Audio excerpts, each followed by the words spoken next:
Hey folks, how's it going? Silent Techie here, and welcome back to the... Do you smell that? It smells like tech news.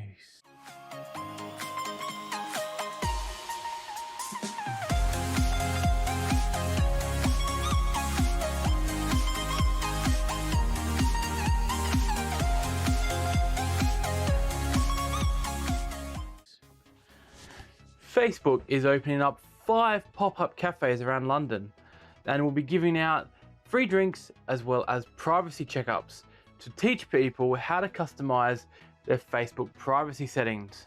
This is due to a recent poll that 27% of Londoners did not know how to actually set up their Facebook privacy settings, often leaving them on just the default public setting.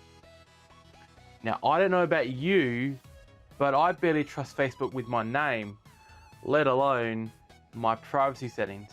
However, I guess since the Cambridge Analytica scandal, Facebook have apparently changed their ethos to a more of a privacy first policy, but we'll see how long that lasts. Moving on now to Microsoft. Users have been reporting that their Surface Pro 6 and their Surface Book 2s have had their CPUs been throttling down to a mere 400 megahertz, despite the lower spec variants boasting a Core i5-8250U, which normally clocks at 1.6 gigahertz. For comparison, the CPUs are running at about the same speeds as the very old Pentium 2s from about 20 years ago.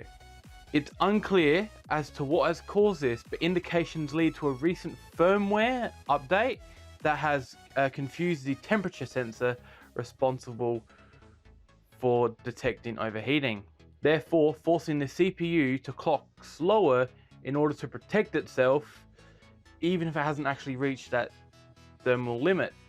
Basically, it's making the computer think it's thermal throttling when in fact it is not. Microsoft issued a statement saying that they're aware of it and they're trying to fix it as soon as they can, but hopefully they can fix it sooner rather than later so that all affected users can get back on using their expensive devices. A popular benchmarking and diagnostic tool, AIDA64, has had information added to its GPU identification database for a yet unannounced Nvidia GeForce RTX T10-8 graphics card, in which AIDA64 seems to believe it's based on the TU102 die, potentially making it the 5th graphics card to use that particular die.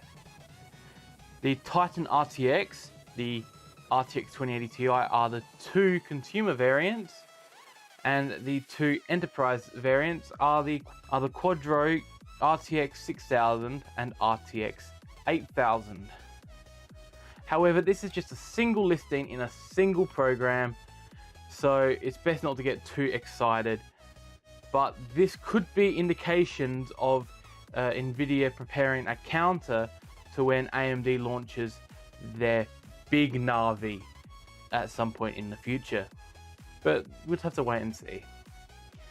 AMD has also sparked a bit of scandal with their recent explanation about the junction temperature seen on the new RX 5700 reference models, stating the fact that the die temperature during gaming can reach 110 degrees, and that is to be expected and within spec. I'm not going to get into this too much, but the way that this blog was worded actually diminishes the way that the custom ARB partner coolers affect the RX 5700 series performance and temperatures, with several models including the Power Color Red Devil, MSI Evoke, MSI Mech and Sapphire Pulse, all of which do not get these ludicrous temperatures.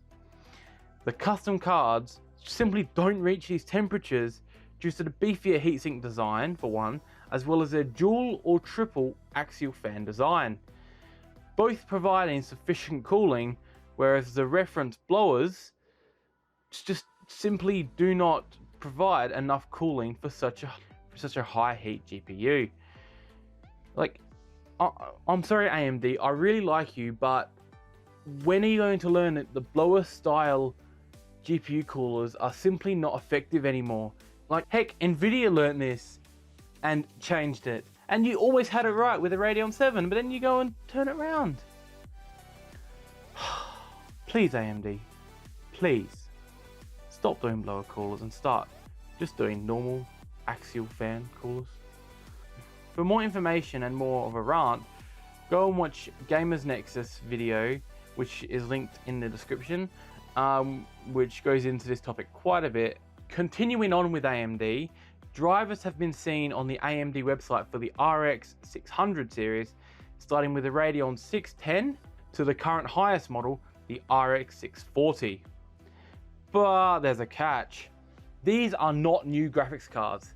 These are basically graphics cards that were built on the 28nm process and then just literally shrunk down to the new 12nm process, but with no actual improvement. So it's not like actually upgrading architectures, it's just a literal shrink of the die. So not much in terms of performance. However, it seems that they are intended for OEMs to put inside their laptops, with the 610 all the way up to the 630, with the higher two models ending up in desktops. So I wouldn't expect to pick up a retail version of this anytime soon, if at all.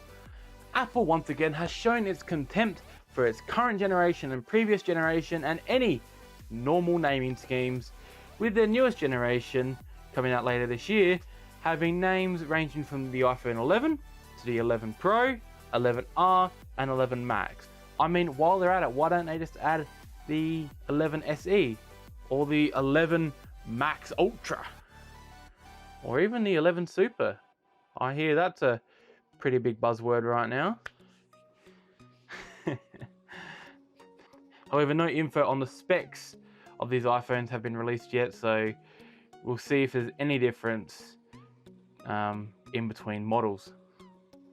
Lastly, if you own an Intel NUC like this one here, please make sure you have gotten the recent security updates, as Intel found 3 major security flaws within the processor identification utility, which an attacker could exploit to grant themselves elevated privileges within the system and even been able to grant local information disclosure, or in other words, see your files.